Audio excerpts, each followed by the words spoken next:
We're now joined by SNY Mets analyst Ron Darling. Ron, I wish it were under better circumstances here. What was your reaction when you first saw the Diaz injury?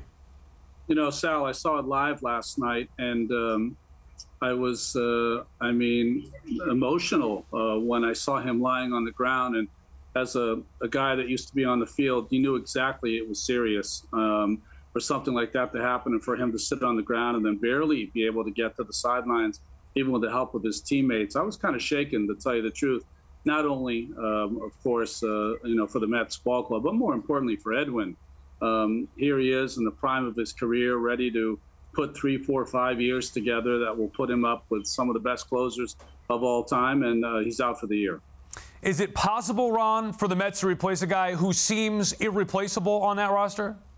Yeah, no, they can't replace him. They'll say it, they can replace him with the strength of numbers, and all those guys in the bullpen will be ready to go. But they've already sustained some injuries in that bullpen here in spring training that some of the guys won't be able to go once the season starts. So losing a closer like that, there's a reason why he was one of the first people, if not the first people, signed by Steve Cohen and the ball club, because they knew how important he is. When you have a good ball club with a chance to win a lot of games, you want a closer like that, and that's why he was their top priority. Yeah, obviously they miss him on the mound as the dominant closer, the best in baseball, but also, too, the excitement, the entertainment value of him coming into the game, getting set to close it out. That will be missed terribly at Citi Field this year. What will be the plan now, Ron, for closer for the Mets here moving forward? Boy, it's going to be a bullpen by committee. You know how bullpens run.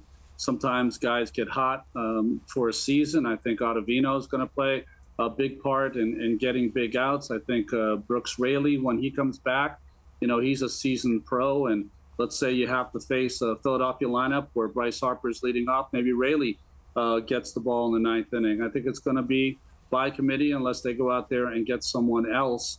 But it's a big blow. So, you can't discount this and say, hey, we're just going to figure it out. This is losing one of the main people to your team, and it'll be hard-pressed for the Mets and for Buck and the pitching staff and the pitching coach to figure it out.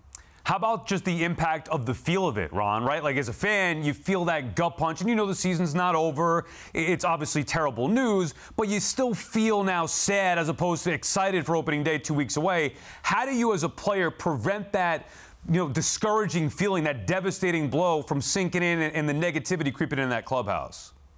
Boy, that's a good question. A gut punch is a good phrase to use. I think that's what that is. You assume going into a season that your major pieces are going to be there for the most part. Are you going to have injuries over the course of the year? Yes, but they're different during the course of the year than they are in the beginning of the year, because, everyone is so optimistic when the season starts. When you look at the ball club and the kind of roster that they have, there's not a lot of weaknesses, and you anticipate that your team is going to make a great run in the next 6 months. And to lose a piece like this for the team is a gut punch, but also for the fan base. And I think a fan base that's suffered a lot in the past. There's no good time for injuries. It could happen in the season. It could happen at any time. I understand that. But does the fact that this injury, Ron, occurred at the WBC make it even worse to you? I think it makes it worse, yeah. I think, Sal, you can be a fan of the WBC like I am, but not a fan of the timing of the WBC. And listen, this is a freak injury. I remember Kendrys Morales. Do you remember when he hit a grand slam and he stepped on home plate and he kind of broke his leg or ankle, and he was never the same slugger after that. These things do happen. Certainly wouldn't have happened if you weren't playing the WBC. I think if you're going to play every 4 or 5 years around the All-Star break, take 10 days off, and maybe while guys are in mid-season form, that might make more sense. I know just from my own career, there's no way I would be ready to get meaningful outs in the middle of March. That being said, I know how important it is for these countries that are 1/10 of the size of the United States, with a chance to find glory, not only for themselves, but for their country. And I know why they're out there. I mean, think about it. The same passion that they have for the game brings them to a country where they don't speak the language, and they go to these single A ball clubs in Coeur d'Alene, Idaho, or different other places, and somehow etch a great career because they're so passionate about the game. Well, they're also passionate about their country.